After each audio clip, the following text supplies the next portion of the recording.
Well, that's Sharapova there with her speech after failing a doping test, which is really sad. I mean, she's idolized and looked up to by very many people, really, not just tennis players. But a very sad day for the tennis fraternity. Well, I think it just goes, it's really sad because I was a huge fan as well. She was really good. But I think it just a long way to show us that this doping issue is really serious, because if such stars could actually have, well, she says that rules changed and stuff like that, but if you think, because I'm very sure before she organized for the press statement, and her team must have agreed, look at all the issues. Is this the best thing for us to do? Let's just address the issue. But I can only imagine the repercussions, because she's going to be stripped of a lot of titles. Yeah. That normally happens. And there's another athlete who had, a big athlete about 5 years ago, I think he was in racing, who was also stripped because of doping. But I think it's really a serious issue. And coming back home, we've also been affected, almost missing out on the Rio Olympics. That's true, because exactly. There's some basic requirements that we're supposed to hand over to the institution that deals with doping, but we have not met the deadline, and it looks like it's getting closer. Yes, and we're not yet there. Yes, and you ask yourself why. What is really happening? I mean, so is there something we are hiding? Is this thing happening globally? Because well, it's big business.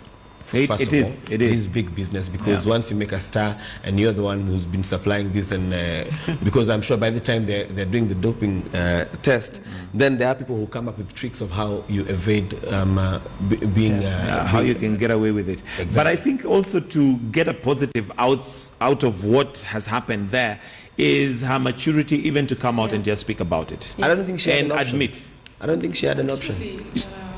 Really, at the end of the day, for anybody who is in sports, the bottom line is that they struggle to win. They all want to win. But then now it's up to the individuals how they're going to do it. Are they going to do it with integrity or without? Now, in Sharapova's case, she says she was dealing with a condition, and the drug had been prescribed to her, and she's been using it from 2006. Unfortunately, there was a link that was sent with the new regulations, and she says, unfortunately, she did not open it. She didn't have bundles. Yeah. She did not open the email. I don't know what happened. No, it's not about the bundles. Actually, you're right. The thing about being an athlete, and anybody who has been around anyone who is talented in one way or another, it takes a lot for them to be on top. But unfortunately, it can take very little for them to come crashing down. So how they get to handle this sometimes differ. I do not.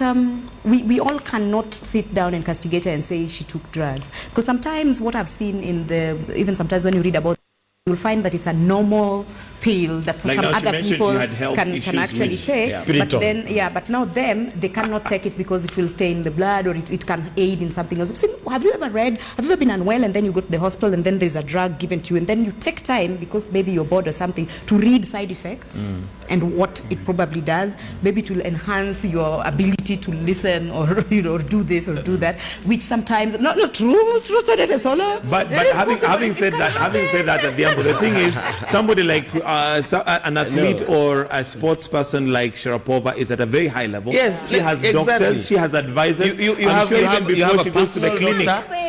Yes, that's just an excuse. I think right now we need to be compassionate with her and be able to see where she is coming from. I think it's a fine line. I think it's a fine line, because how we being compassionate yet? Let me tell you, Sharapova is not the kind of athlete who will just walk into a chemist and buy her doctor Panadol or cough syrup and say kumbe ni mbaya. No, she has a personal doctor.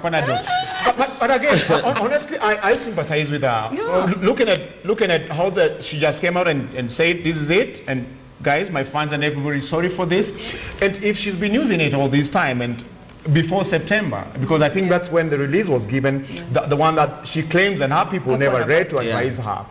That's when the release came out, and I heard about I had enough guys out there, of course, try to criticize her and say, why would you not read? Why would you not know? You had September, October, November, December, January, and all that. And you know, when you talk about drugs, it takes like another 3 months or so for things to get out of our systems and stuff like that.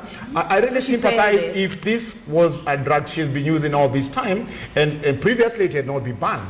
So it was okay extent until this point when everything comes from please Everything comes from. She must have been really sick to have taken that drug from. I think she took the drug and did a swing. That ball went through and said, that speed is too much. At the end of the day, what I sympathize more is the way when these things happen, your empire just starts to crumble. And everybody demonizes you again. All the sponsors, everybody you are an ambassador for, just try to tell you, Even no, your we're not fans. working with you. Even your Really? No, I'm still a fan. But it's interesting how people like Serena Williams, they came out and they actually they're together with love her. that. Yes, and they said, well, they're not worried that the integrity of the game has been brought down. They say Sharapova has been a strong person all along, and even for her to come out, it actually demonstrates how strong of a person she is. But at the end of the day, really, athletes have to know that they have to compete with the integrity. That is my stand.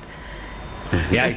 Integrity and well, don't get sick too at least often. the good thing They have to get sick there, please. Don't get sick too often. the good thing about it is that at least she came out and admitted, and that kills anybody who would want to go against her and say, look, you know, she's been doing this for long. At least she's come out clean and said, look, I've made a mistake. She has apologized to her fans, and we want to take a short break, music break. When we come back, we'll look at the Pulse and the Nairobian. And today, I think our music director has decided that we're going to go old school. And coming up is a song by Yvonne Chaka Chaka. Where did you even last listen to Yvonne Chaka Chaka? And the song that she's about to sing is talking about Mkomboti.